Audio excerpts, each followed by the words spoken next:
Bonjour et bienvenue pour cette exploration des sources. Aujourd'hui, on se penche sur un classique qui nous parle encore étonnamment beaucoup.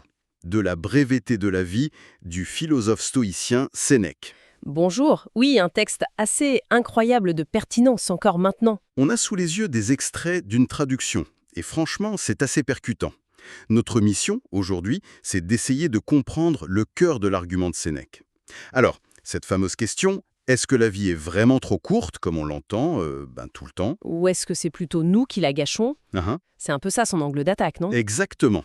Il commence fort d'ailleurs. Sénèque me connaît que, oui, tout le monde se plaint. C'est presque universel. Hmm. Même les grands esprits avant lui, genre Hippocrate, la vie est brève, l'art est long, ou Aristote, qui trouvaient bizarre que la nature donne plus de temps aux animaux qu'à nous, les humains. Ah oui, j'avais oublié ce passage sur Aristote. Mais voilà, Sénèque, lui, il dit tout de suite, attendez une minute, c'est pas si simple? Alors, allons-y, on plonge là-dedans. On y va. Sa thèse, dès le début, elle est, provocatrice on peut dire, ce n'est pas que nous disposions de peu de temps, c'est que nous en perdons beaucoup. Voilà, direct. Pour lui, la vie est largement assez longue, pour faire de grandes choses. Vraiment. Le hic, c'est comment on utilise ce temps. C'est une question d'usage, en fait. Oui, et il prend une image qui parle bien, je trouve, celle de la richesse. Il dit, un énorme héritage, il peut fondre comme neige au soleil si on le gère mal. Alors qu'une petite somme bien gérée, Elle peut fructifier, exactement. C'est pareil pour notre vie. Elle s'étire ou elle rétrécit selon comment on s'organise. La nature, elle, a été généreuse. C'est nous qui ratons le coche dans l'utilisation de ce temps. oui, tout à fait. Et c'est là que ça devient vraiment intéressant parce qu'il ne reste pas dans les généralités. Il met le doigt sur ce qu'il appelle les voleurs de temps. Ah, les voleurs de temps. J'aime bien l'expression. Et la liste est, oulala, elle est longue. Il parle de notre avidité, l'avarice insatiable, notre tendance à nous agiter pour des riens, des futilités, l'abus d'alcool, la paresse, l'oisiveté stérile, l'ambition qui nous rend dépendants du jugement des autres. Ça, c'est très actuel. Ah oui.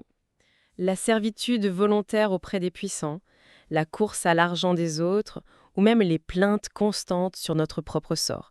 Et puis cette inconstance, ce manque de but clair. On papillonne, quoi. C'est fou comme ça résonne aujourd'hui. On dirait qu'il décrit une journée typique avec nos emails, nos notifications, nos distractions permanentes. Ces voleurs de temps, ils ont juste changé de visage, peut-être. Exactement. Et le résultat, selon Sénèque, c'est terrible. La mort nous surprend alors qu'on est en train de bâiller et nous prélasser. Comme si on n'avait jamais vraiment commencé à vivre. C'est ça, comme si on attendait que ça commence. Il cite même un poète anonyme qui dit « Exiguë est la part de vie que nous vivons réellement. Le reste, c'est pas de la vie, c'est juste du temps. Du temps qui passe. » Ouf. Ça fait réfléchir. Et il insiste beaucoup sur un type de personnes. Les préoccupés, les praeoccupastis. Les préoccupés. Oui, ce sont ceux qui sont constamment tirés à hu et à dia, soit par leurs propres désirs, soit par les demandes des autres. Ils n'arrivent jamais à revenir à eux-mêmes, à s'écouter, à voir ce qui est vraiment important. Ils notent même un truc assez contre-intuitif, la richesse, le succès, ça peut devenir un fardeau. Ça peut étouffer les gens au lieu de les libérer. Ah oui, c'est pas forcément le loisir qu'on imagine. Non, ça peut être une autre forme de préoccupation. Et cette idée de perte de soi, c'est puissant, je trouve. On passe notre temps à gérer les affaires des autres, les relations pro, perso, le travail. Sénèque lâche cette phrase. Personne n'appartient à soi-même. C'est fort, hein? C'est très fort. On peut s'énerver parce qu'un grand personnage, un patron, un politique, n'a pas le temps pour nous. Mais on ne pense jamais, nous, à prendre rendez-vous avec nous-mêmes. À s'écouter soi-même. C'est un renversement de perspective total. Et ça mène à un paradoxe qu'il trouve aberrant. Lequel? Il dit « On défend notre bout de terrain contre le voisin avec une énergie folle, on se bat pour quelques mètres carrés. Oui, les fameuses disputes de voisinage. » Voilà. Mais on laisse n'importe qui envahir notre temps, notre existence. Pire, on les y invite. On ouvre la porte aux voleurs de temps. C'est vrai.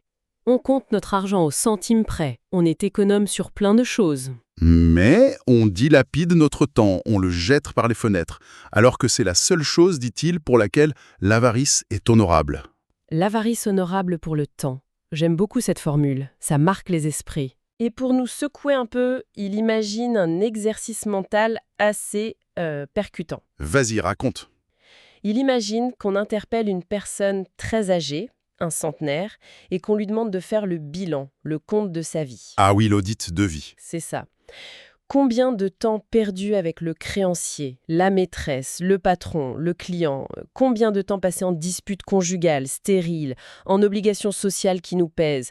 Combien de temps perdu à cause de maladies qu'on s'est infligées par nos excès?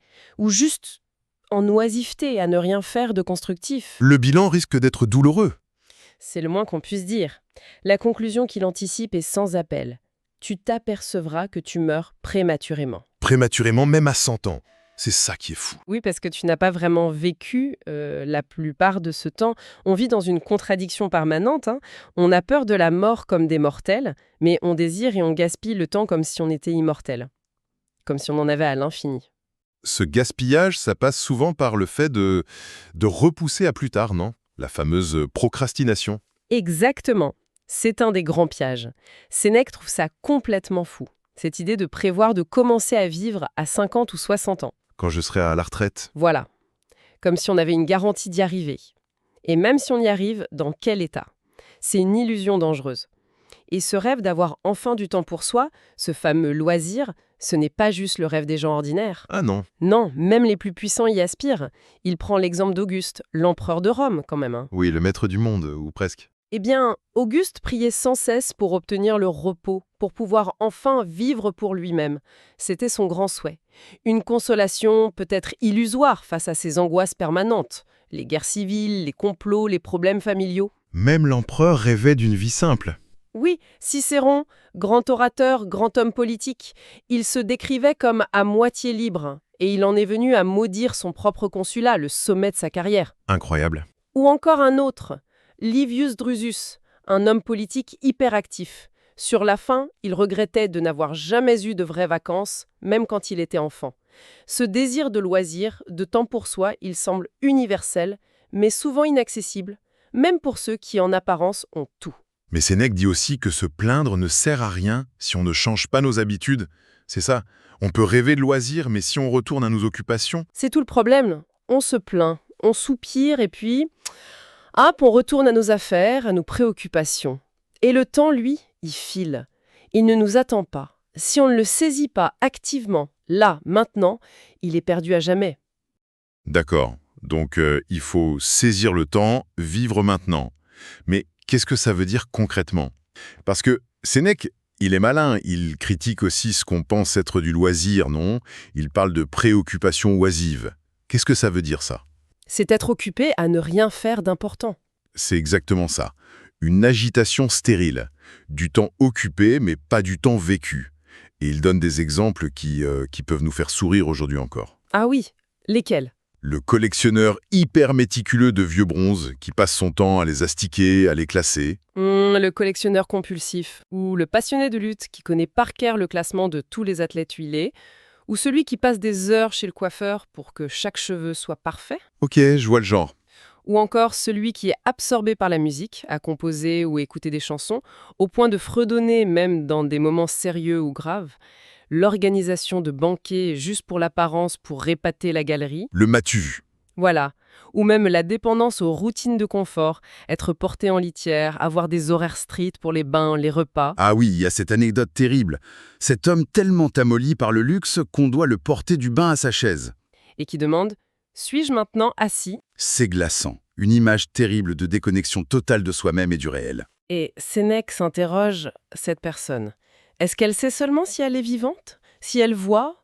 Si elle est réellement en loisir? Pour lui, ce n'est pas du loisir, ça. C'est une maladie, une sorte de semi-mort. Une préoccupation isoire qui devient pathologique. Absolument. Et cette critique de l'agitation vaine, de la futilité, il l'étend même à une certaine forme de savoir, d'érudition. Ah bon, même le savoir. Oui, il se moque gentiment des savants de son époque qui débattaient à non plus finir pour savoir combien Ulysse avait de rameurs sur son bateau. D'accord, le genre de débat stérile. Ou si l'Iliade avait été écrite avant ou après l'Odyssée. Des détails, selon lui, complètement sans importance pour la question essentielle, comment bien vivre? Il trouve que c'est aussi une perte de temps, finalement. Oui.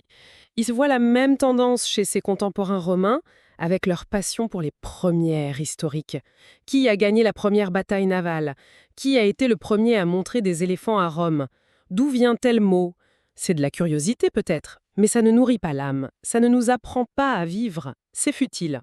Et ça aboutit à la question d'un de ses amis, Fabianus, qu'elle rapporte. Oui, ne vaut-il pas mieux ne s'adonner à aucune étude que de s'empêtrer dans celle-ci? En gros, à quoi bon accumuler des connaissances inutiles si ça nous aide pas à vivre mieux, à être plus sages? C'est exactement ça, c'est la question clé.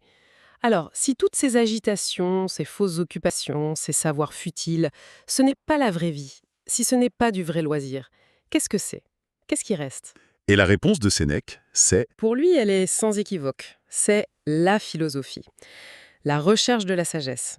Il dit, les seuls qui sont véritablement en loisir, qui sont vraiment vivants, ce sont ceux qui consacrent leur temps à la philosophie.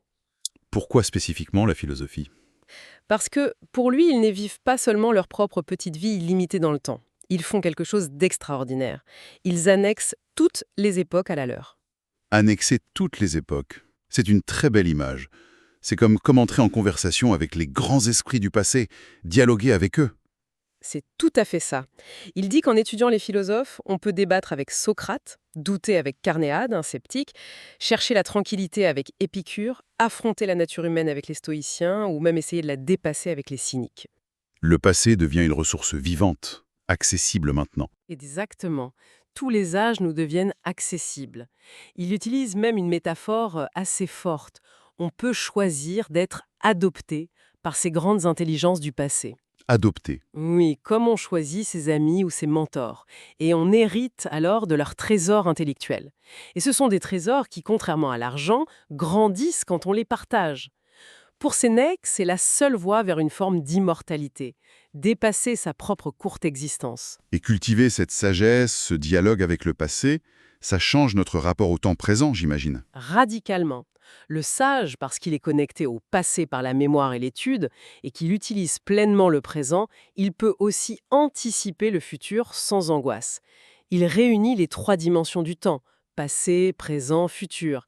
Et c'est cette réunion qui donne de l'ampleur, de la densité à sa vie, même si elle est courte en années. Alors que les autres, les préoccupés, Eux, ils n'arrivent pas à saisir le présent, il est trop bref, trop fugitif, il leur file entre les doigts parce qu'ils sont toujours ailleurs.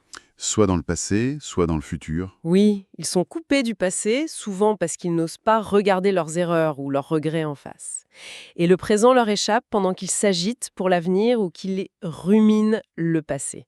Ils ne sont jamais vraiment là.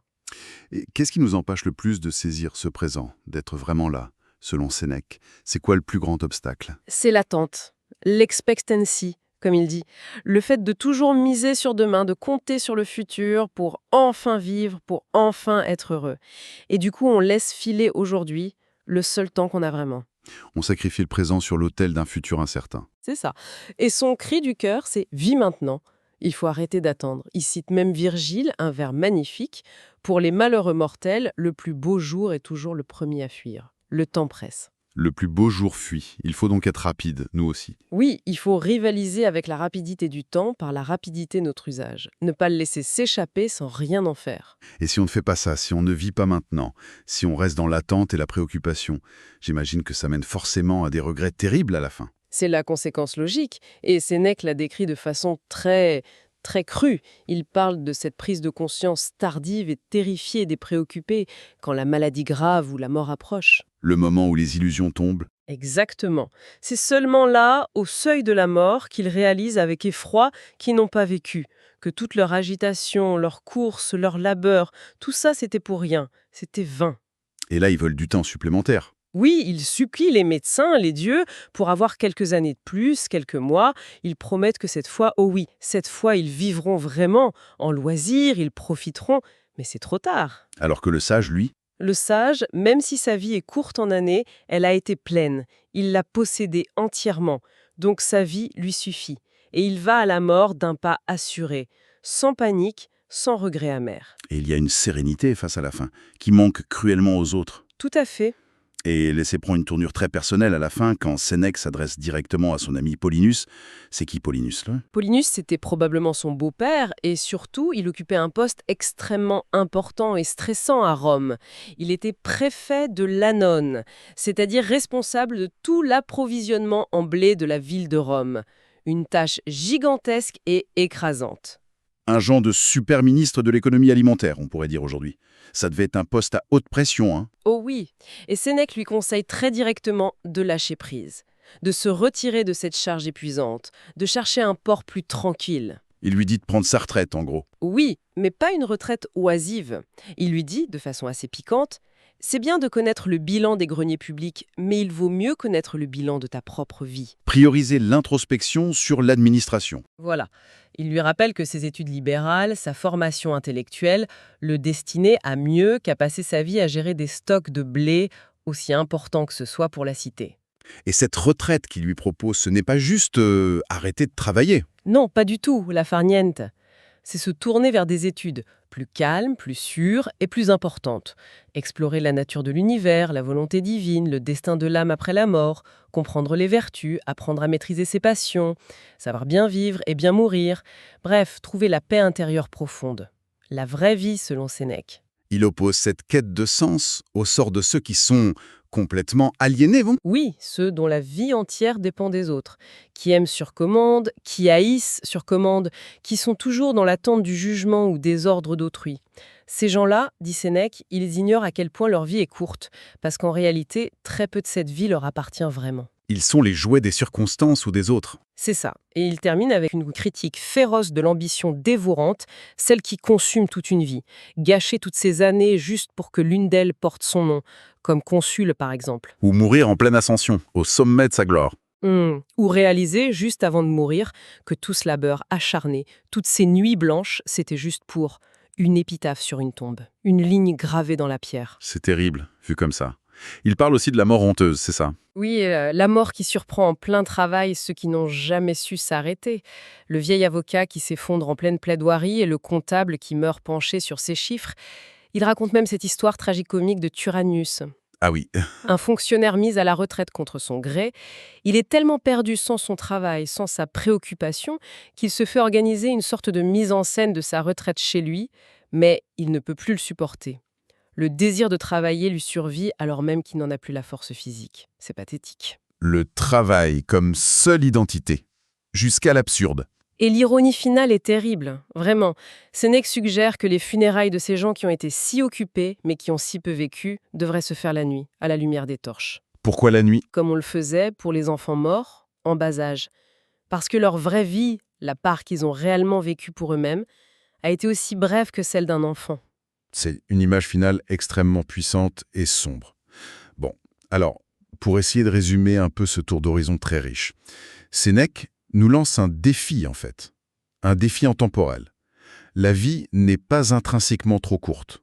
C'est nous, c'est notre manière de l'occuper qui la rétrécit. Oui, on la dilapide. On la gaspille en distraction, en vaines occupations, en agitation stérile, en remettant toujours à plus tard l'essentiel. Vivre vraiment.